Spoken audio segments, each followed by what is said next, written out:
نبی اسلام نے ارشاد فرمایا کہ جو بندہ سبحان اللہ پڑھتا ہے تو نیکیوں کا آدھا پلڑا نیکیوں سے بھر جاتا ہے، والحمدللہ تملأہ، اور الحمدللہ کہنے پر پورا پلڑا نیکیوں سے بھر جاتا ہے۔ اب بتائیں، سبحان اللہ اور الحمدللہ اللہ کو اتنے پسندیدہ ہیں الفاظ کہ اس سے نیکیوں کا پلڑا نیکیوں سے بھر جاتا ہے۔ اب سبحان اللہ کا معنی کیا ہے کہ اللہ تعالیٰ ہر برائی سے، ہر نقص سے، ہر کمی سے پاک ہیں، کوئی عیب ہے ہی نہیں۔ یہ بھی تعریف کا ایک انداز ہوتا ہے۔ دیکھیں، کسی لڑکی کا رشتہ پسند کرنا ہو نا تو ایک طریقہ یہ ہے جی بڑی خوبصورت ہے، بڑی پڑھی لکھی ہے، بڑی ذہین ہے، بڑے اچھے خاندان کی ہے، بڑے اچھے اخلاق والی ہے، یہ بھی تعریف کا ایک طریقہ ہے۔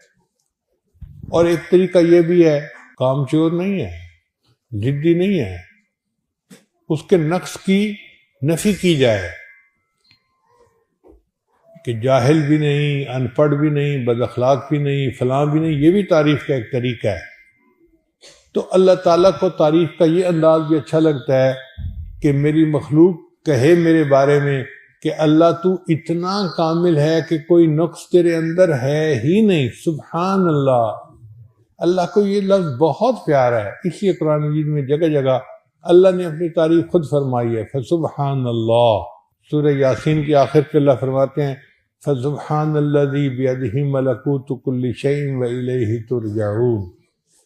تو یہ سبحان اللہ کا لفظ اللہ کو بہت پسند ہے۔